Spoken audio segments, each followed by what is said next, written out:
if you have cloudy nights, it also meant you cannot see northern lights as much. That being said, it was still changing all the time, and so all of the hotels had hot tubs in them, and some of them had multiple hot tubs. Like the northern lights in Reykjavik, if you have pretty good storm, and we had a pretty amazing like storm. See like the purples, and gosh, it was so great. Like you could see the purple last day or the day before I was gonna fly out. I kind of ran out of memory, so that's another thing you want to keep in mind. Just take more SD cards than you think you would need. very lucky to see 5 days of northern lights. Like,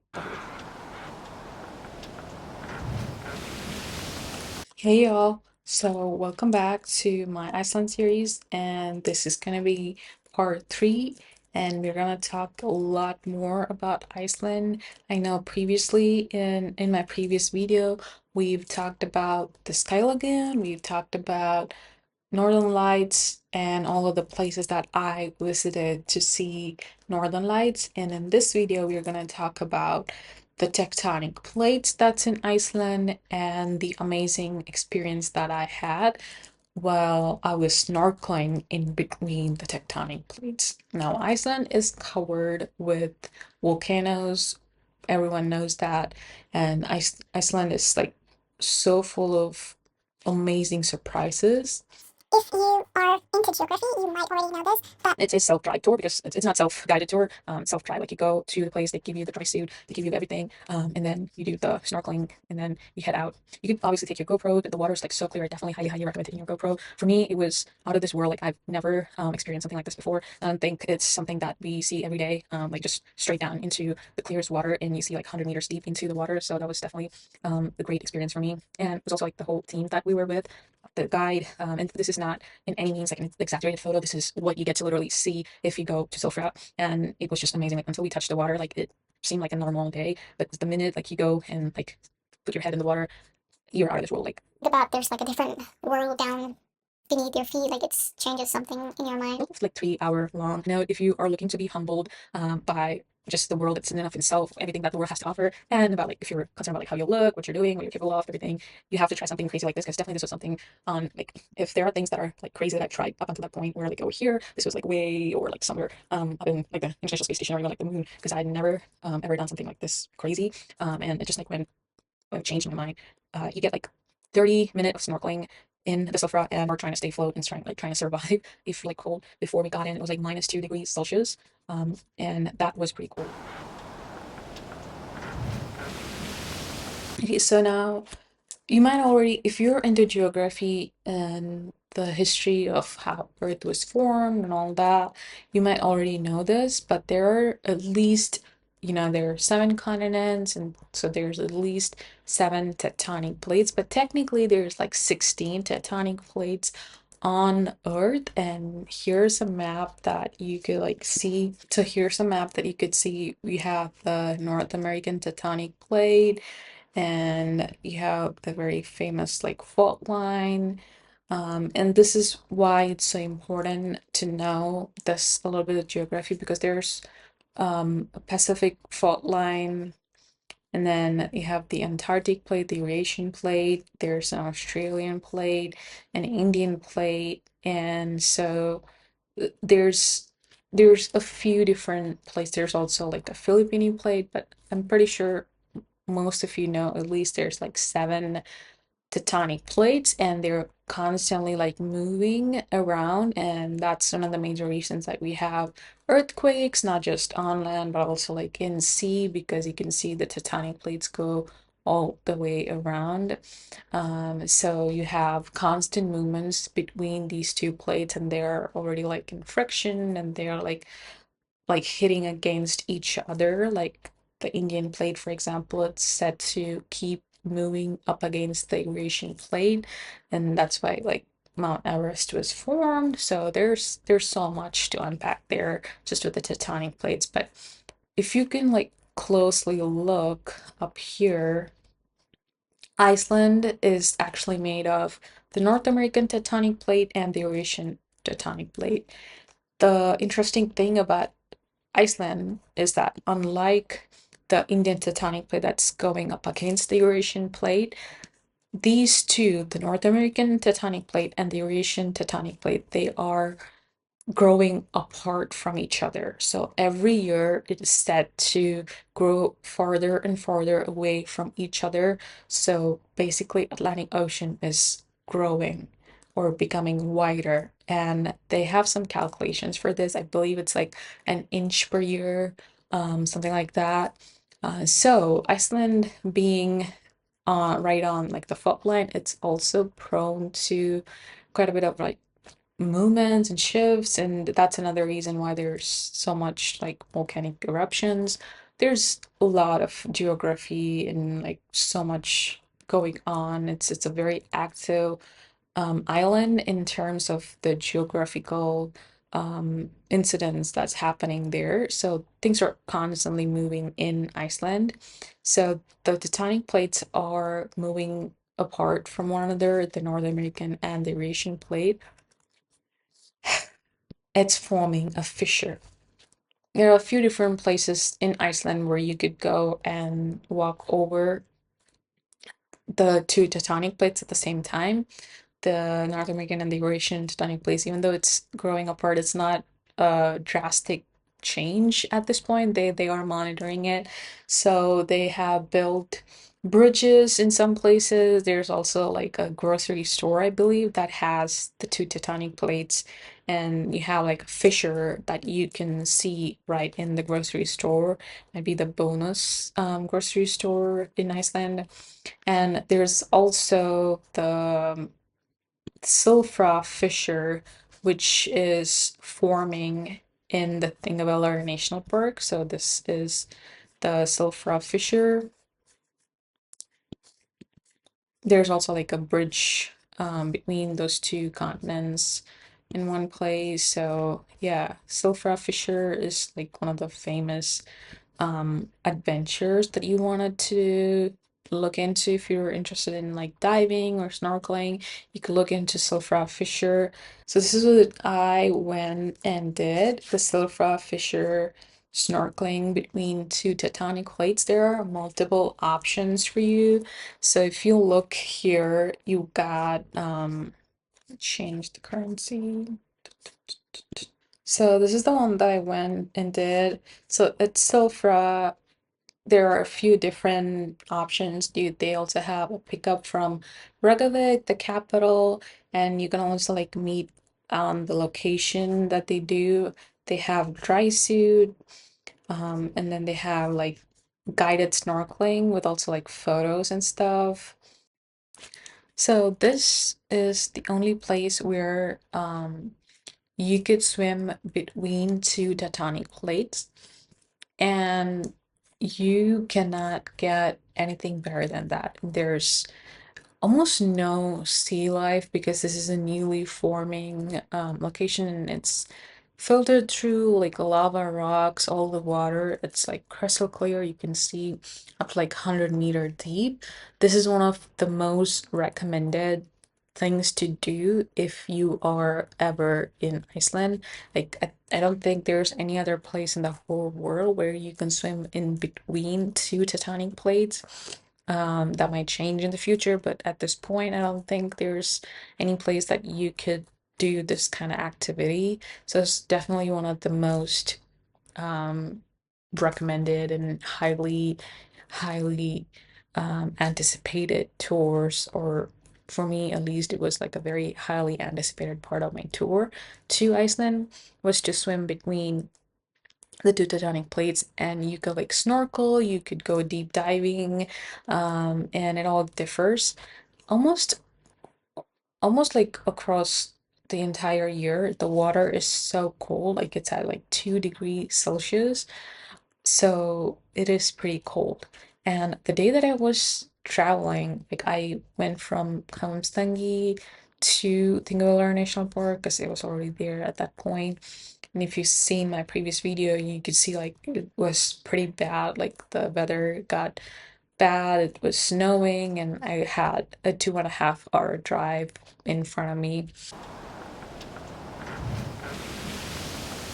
Now, if you are heading into um Thingvellir National Park, at that point you're already a bit far from the national parks. I think the closest to the national park is to stay at Reykjavik, which I didn't. I stayed at Lagerbäcki thinking I wanted to um, go to Thingvellir National Park the next day. So I stayed at Lagerbäcki and I was gonna head into the Thingvellir National Park the next day, which was about like 200 kilometers and about 2.5 hour drive. Not the greatest idea, but there I was. And after spending like a relaxing day with the snow and not seeing the seals, but doing some shopping, I was ready. Although I don't think the weather was ready. It was still snowing, like early in the morning when I was trying to head out. And I tried asking about like how bad it's gonna be if it snows, like up in the highlands, like up in the mountains, and they pretty much pointed out to like one particular spot that was gonna be bad, and it was pretty bad up there. But other than that, I think I was pretty much good. Like it was amazing. I did drive a bit slower than I would usually do, which again, kind of used to driving in the US in the snow. If you've been in Toledo, you kind of know. And so that was Thingvellir. So driving from Kams to Thingvellir was not the greatest or the grand idea that I had. It seemed grand at the time. Like I said, I've drove around the US quite a bit, so it didn't feel a whole lot. Like it was like what 200 some kilometers. It's like 150 some miles or so. So I was like, it's not bad at all. But then came the snow and it humbled me.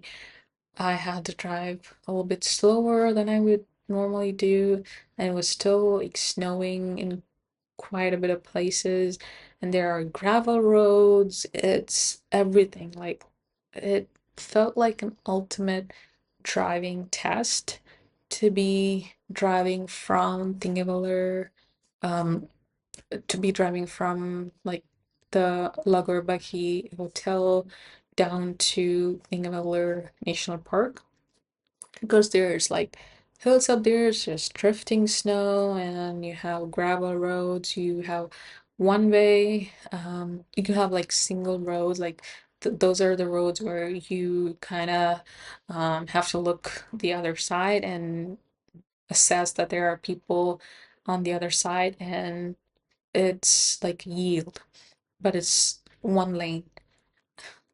If there are already cars on the lane, you kind of have to wait to let them pass, and then you have to start driving along the road. And plus, it's gravel. So it was kind of like driving on the countryside in the winter with gravel roads, and also driving on like the hill slash mountain pass in the ice with the drifting snow. It was everything. But I finally like made it to Thingvellir right on time, even though it was a little bit cutting it close. Um, Everything was well and good at the end. But yeah, there were quite a bit of time on the drive. I kept thinking maybe I should like cancel the whole snorkeling between the tonic blade thing, and half the time it felt like a test from the universe. Like if you really want to do it, you gotta go through it. And I'm glad I went through it because I really wanted to do it. It was one of the greatest experiences that I could have, and it was certainly on top of the list. Um, when if y unlike both axes, if like the y-axis has like the amount of craziness, and the x-axis had the amount of like the greatness. It's like going it's both like crazy and like both great, like equally proportional.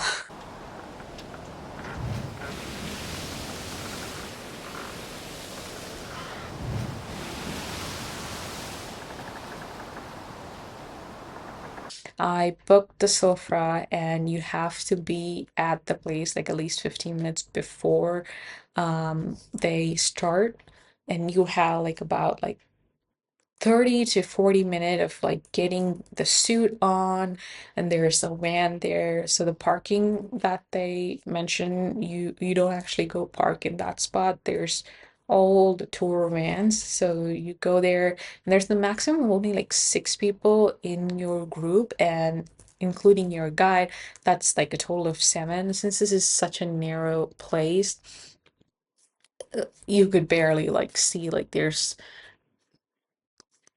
it's very narrow, and you can only like fit like 7 people at the max in this narrow space. So yeah, you can only have like 7 people in your group, and that includes your tour guide. I don't think you could do this without a tour guide. If you have like your diving certifications, and if you're interested in going like diving deep into the water, I think you could get permission. And there's always people out there who's checking to see there's more than like 7 people at a time entering into Silfra. And you can see there's just like snow. People do this the entire year, like all around the year. People do this. It's a self-drive tour because it's not self-guided tour. Self-drive. Like you go to the place, they give you the dry suit, they give you everything, and then you do the snorkeling, and then you head out. You could obviously take your GoPro. The water is like so clear. I definitely highly recommend taking your GoPro. For me, it was out of this world. Like I've never experienced something like this before. Think it's something that we see every day. Like just straight down into the clearest water, and you see like 100 meters deep into the water. So that was definitely a great experience for me. And it was also like the whole team that we were with, the guide. And this is not in any means like an exaggerated photo. This is what you get to literally see if you go to Silfra. And it was just amazing. Like until we touched the water, like it seemed like a normal day. But the minute like you go and like put your head in the water, you're out of this world. Like just to think there's an underground or like upside down, whatever you might call it, to think about there's like a different world down beneath your feet, like it's changes something in your mind. You do this about like this is total of like 3 hour long, and there are also guides where they would take photos of you. Usually they do take photos of you with like a GoPro, so it may or may not be like the best photos, but you do get photo. And just um side note, if you are looking to be humbled by just the world that's in enough in itself, everything that the world has to offer, and about like if you're concerned about like how you'll look, what you're doing, what you're capable of, everything, you have to try something crazy like this, because definitely this was something on like if there are things that are like crazy that I've tried up until that point, where like over here this was like way or like somewhere up in like the International Space Station or even like the moon, because I had never ever done something like this crazy. And it just like when it changed my mind. You get like 30 minute of snorkeling in the Silfra, and it just there's like a path that you follow. There's also like a gentle stream that kind of pushes you through it, so you're not really doing much of swimming, but you are trying to stay afloat and trying to survive. If you have any restrictions, like if you have any health conditions that might prevent you from going into cold water, I would not recommend this because you're not only like putting yourself in danger, you're also risking the whole group and also the guide. The guide is gonna have to look at six other people, so just be on like the safe side. If you are not ready to go in, just don't do it. But if you are able and if you are willing to put about an hour long into like this cold, it was also like cold before we got in. It was like -2 degrees Celsius. Um, and that was pretty cold. -2, so like 28 Fahrenheit. So it was also very cold that day, like outside, because I mentioned like it was snowing. It was like 28 Fahrenheit or like 2 degrees Celsius outside, but the water, it kind of like was the opposite. It was like completely like weird, because the water was like 2 degree Celsius, and after being out in 28 degree Fahrenheit, and then like after being out in like -2 degrees Celsius, like once I hit the water for a second, just for a second, the water felt so nice, but it continued to like be cold, and you you are kind of like lost in the beauty of everything around you, but you also do feel cold, and sometimes it's harder to breathe if you are new to snorkeling. Just keep in mind. But yeah, we were like bundling up for like 30 minutes or so before we started it. It was like a total of 3 hour straight. So I think I went in at like 10 a.m. or something like that. Or 9 o'clock. Maybe like 10.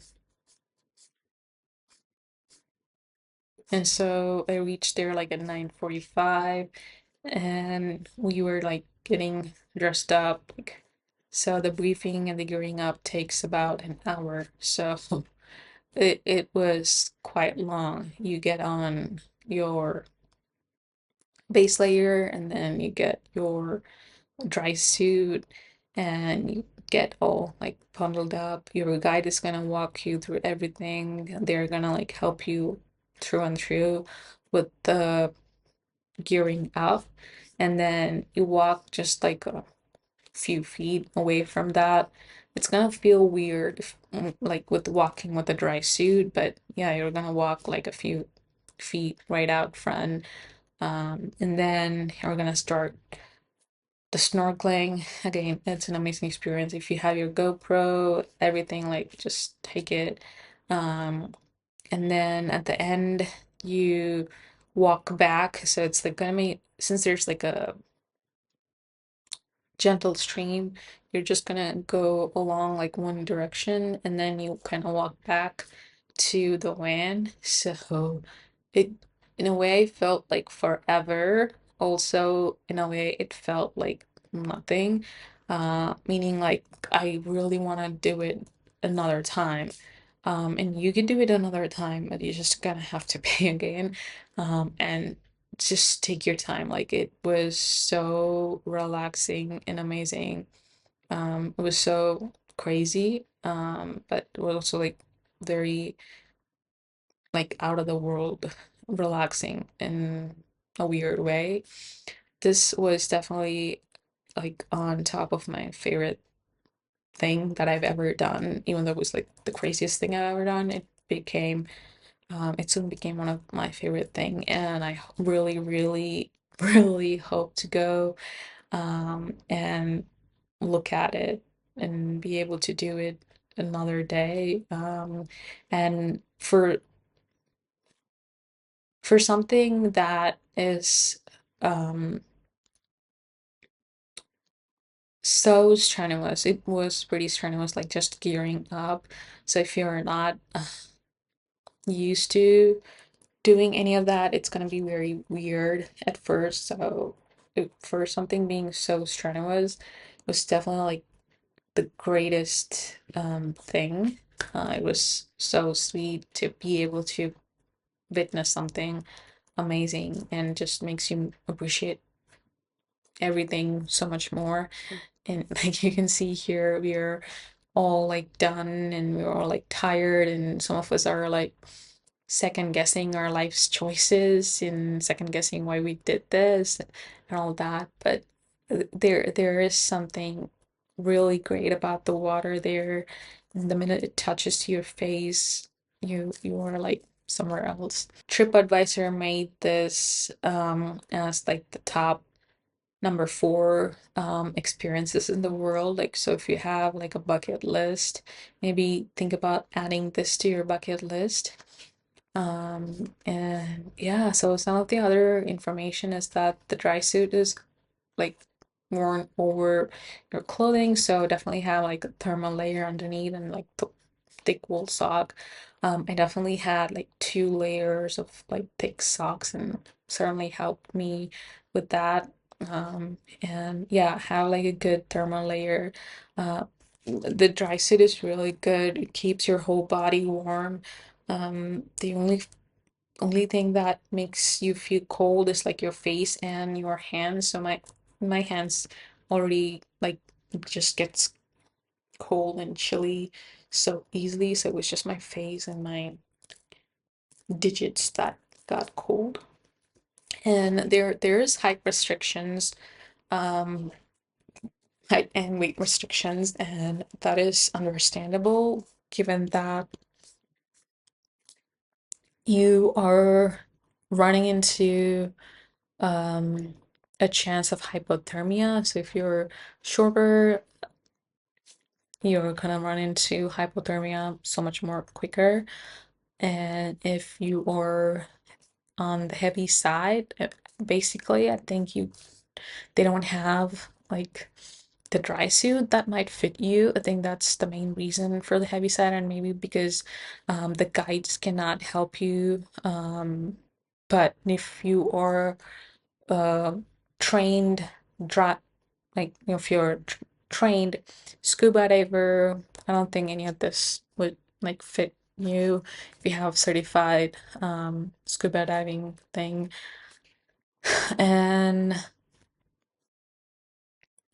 you must be able to be swim and make sure that you are physically fit and healthy, and it is a bit constricting, the suit.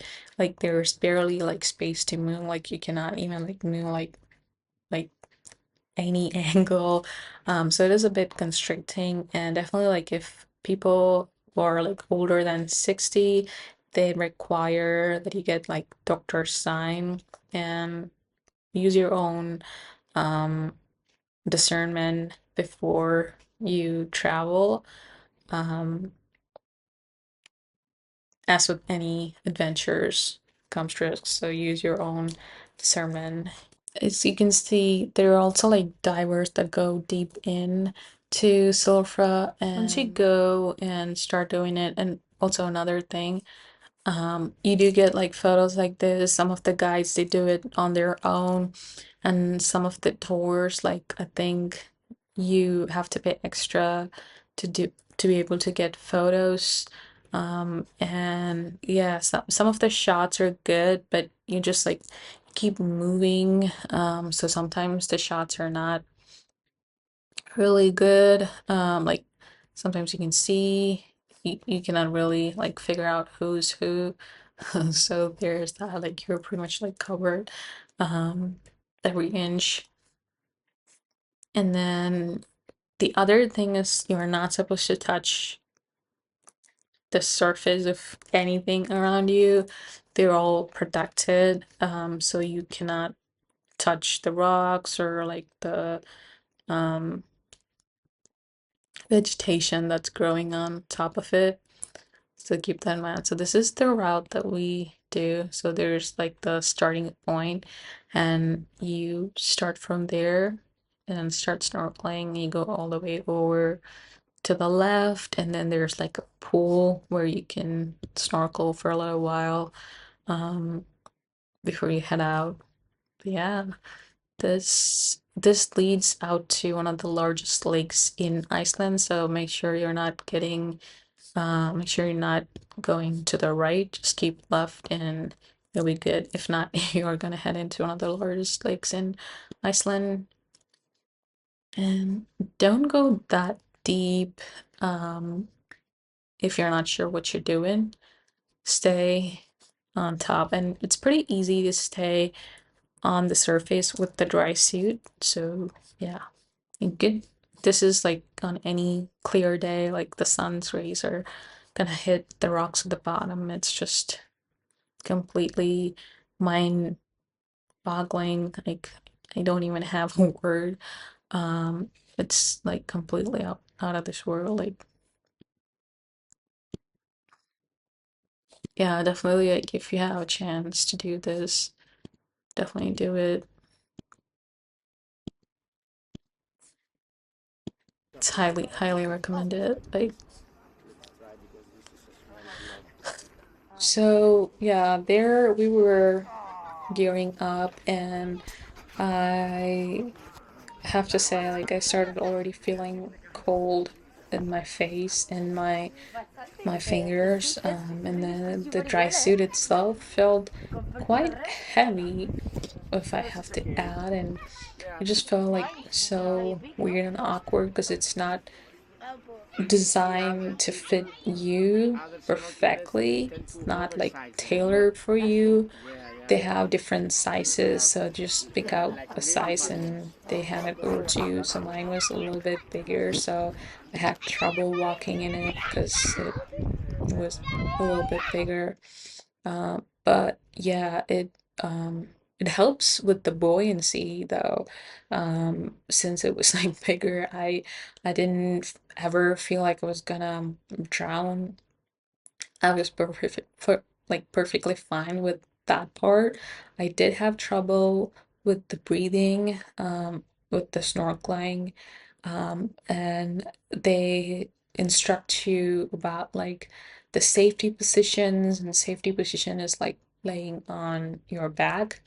Um, so they instruct you about that before getting in.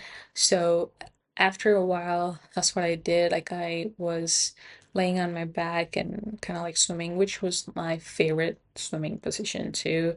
I don't really like breaststroke. I am a fan of backstroke. So after a while, I think I went into backstroke and I was like, okay, this is really nice. So I was looking at the sky for a good 5 minutes of my journey.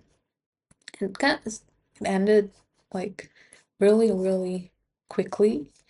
And I we were like, is that all?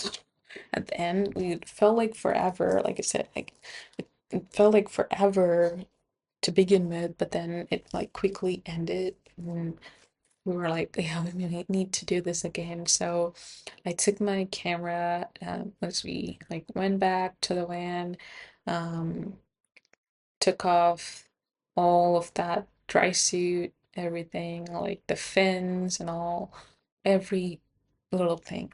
We took it off and we got hot cocoa, which this guided tour they put a little bit sprinkle on top to finish it.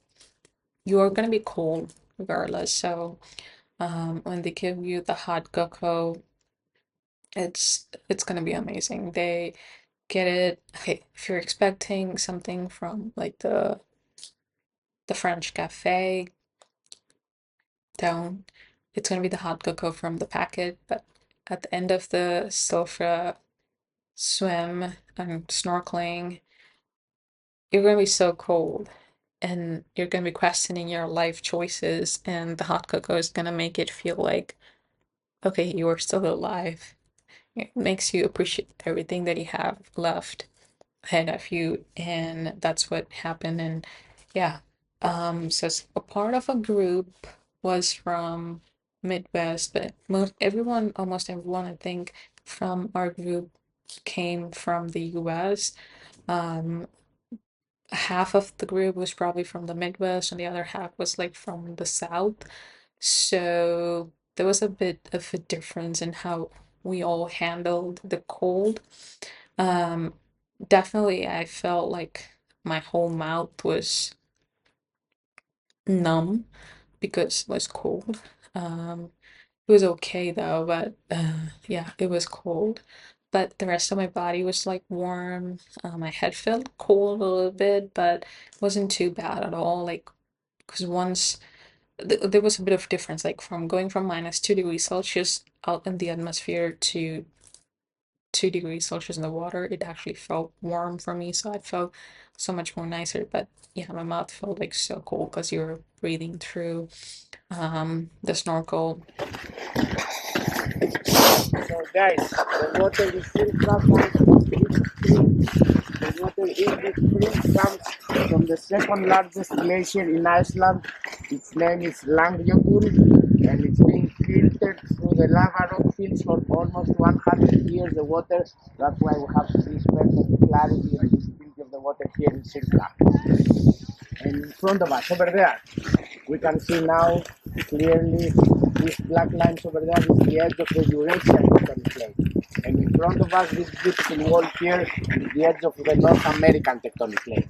We can see the flag over there, the Icelandic flag. And some of them had much worse experience in our group. So yeah, it's all like dependent on how you handle the cold. So if you don't handle the cold, take caution, take precaution. Like, yeah, this is gonna be a cold experience. So if you don't handle cold, you're not gonna enjoy it as much. But if you can handle a little bit of cold, and if you think you are able to do it, definitely recommend it. Like, yeah, it was really bad, like seeing one of your group mates going into hypothermia and like shivering through like the return. Um, yeah, it kind of like haunts you a little bit, but everyone's okay at the end of the day. So everyone has 10 digits. So yeah, there we were figuring our life choices, second guessing what have we done, and that was the end of Silfra, the fissure, and I didn't want to say goodbye to the spot, so I went back, got my camera gear, and then I went and shot some photos. I wanted to take a walk back and see. And this time around, I was definitely able to walk much faster, much like normal, because I was not wearing a dry suit that was oversized. And yeah, I was like perfectly fine, like walking in my own pair of clothes, and it just made it all the more amazing because you are a little bit restricted when you're wearing the dive suit, so you're like not able to see as much. But afterwards, like when I went out on my own, like gosh, it was even more amazing to just be able to like soak it all in and see what I've done, look at the place that I've like traveled.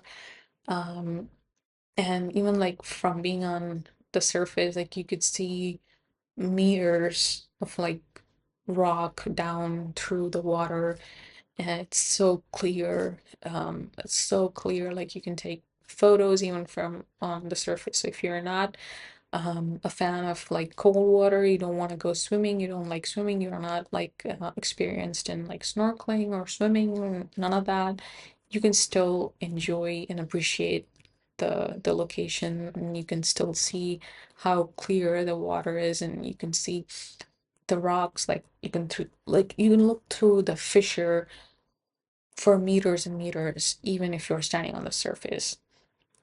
and you'll see like a bunch of people surfing and snorkeling.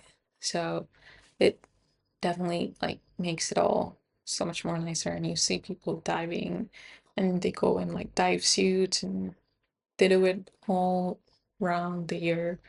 Speaking about humbling, I did have my Insta Go 360, and we were like discussing how, okay, yeah, we can take the GoPros, and I was gonna wear it like a necklace, and hopefully that was gonna like capture it just like how I did at the Sky Lagoon.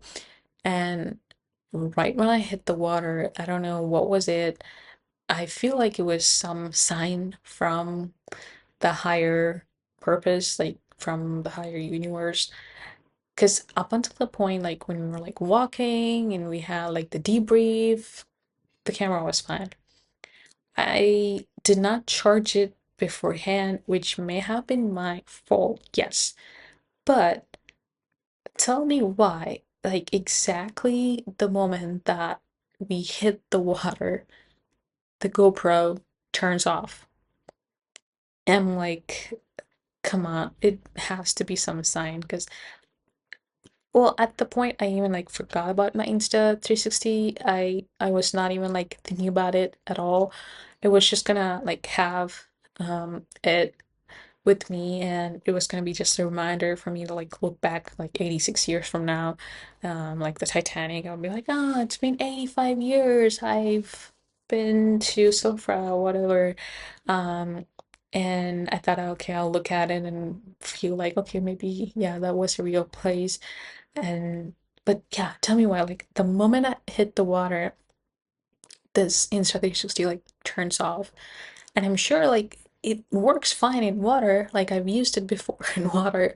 So tell me why, like, the second I hit water, it turns off. And I only look at it from this point, like, for whatever reason, that was between me and God. Like, that 30 minutes, like I was in the water, it was just me and God.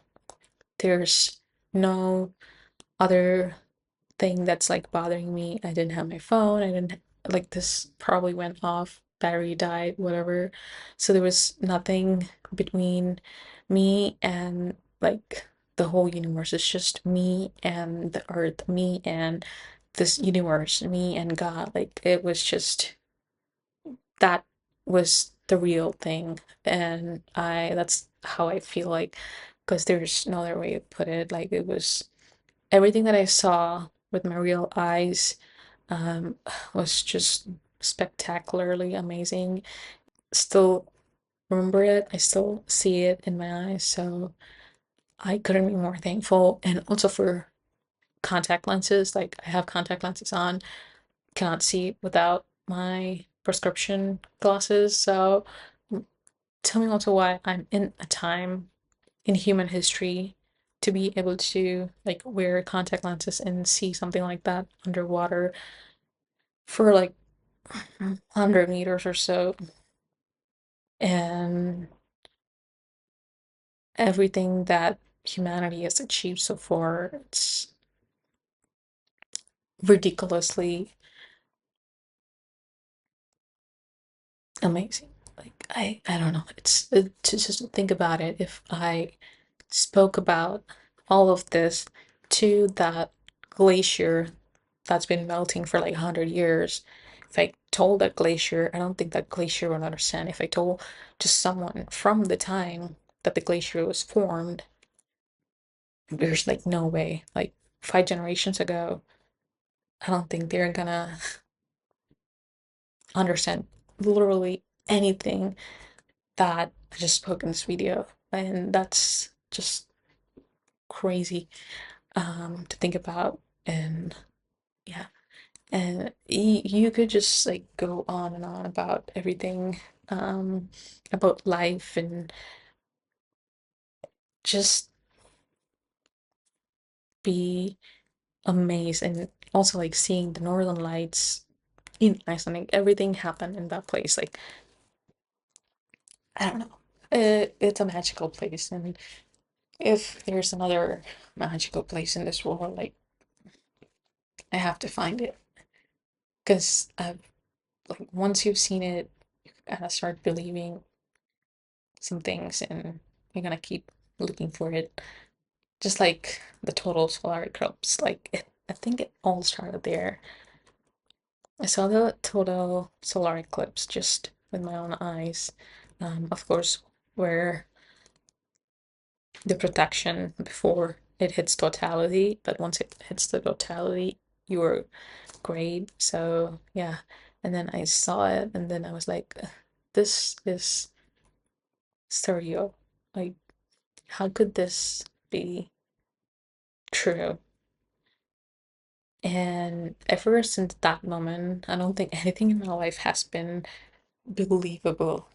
If I spoke to my own self from like 2023, 2020, I don't think we would believe anything that's happened ever since.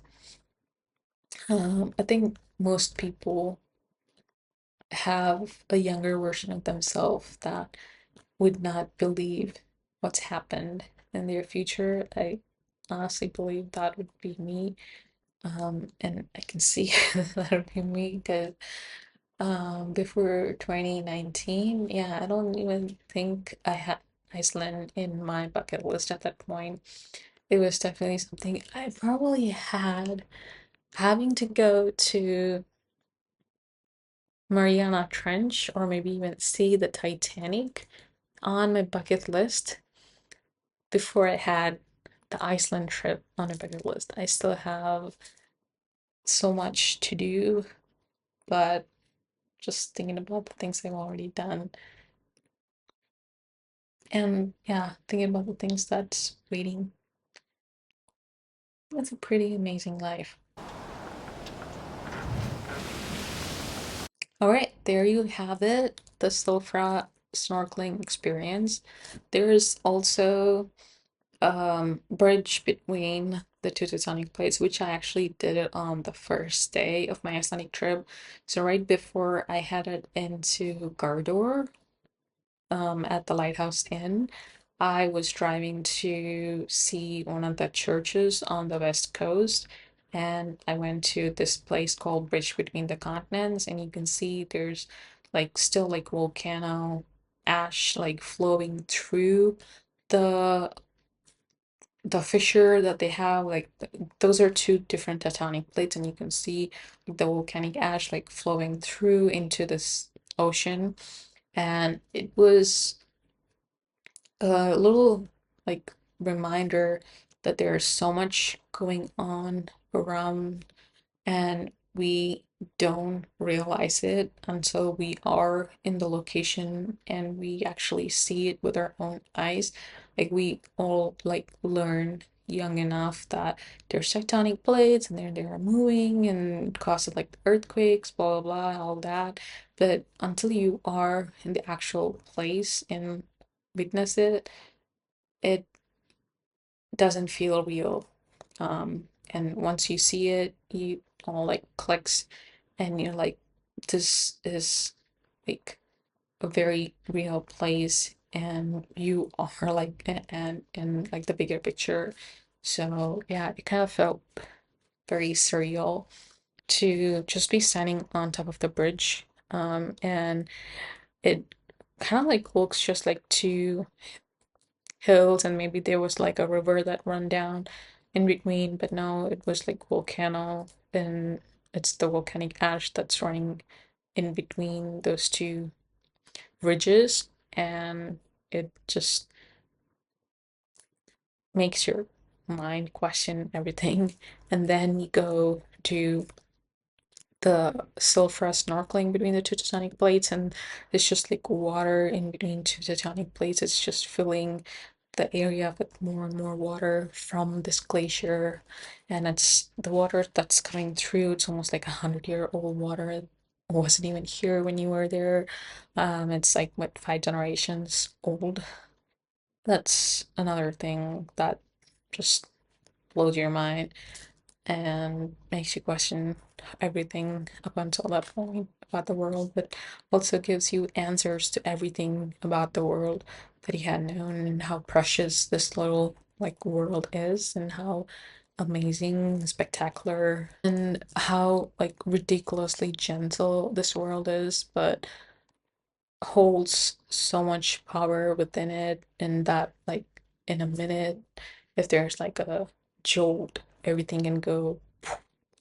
And that's very humbling as well. And speaking about humbling, here are some of the humbling photos that our guide took, and see if you can find me. I'm probably the only brown person in the group, so try if you can find me.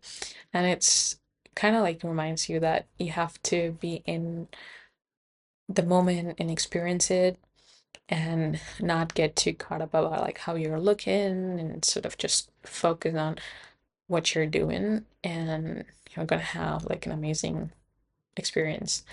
All right, guys, so here we are at the end of this video. It was a pleasure, genuinely, to talk about the Silfra fissure. And if you ever go to Iceland, certainly, like, I hope you really do get to go to Iceland, like, truthfully. And if you do go to Iceland, make sure to look into Silfra fissure. And if you can swim, and if you're fit, definitely do it. Like, just do it. Um, like, you won't be the same afterwards. All right, so that's it for today. Don't forget, this is a series, and we will be back next week with the rest of the Iceland things that I did. So we'll talk more about like the churches, the waterfalls, and also the whale watching tour that I went to in Iceland. And so we'll talk more about everything Iceland in the next video. So bye bye.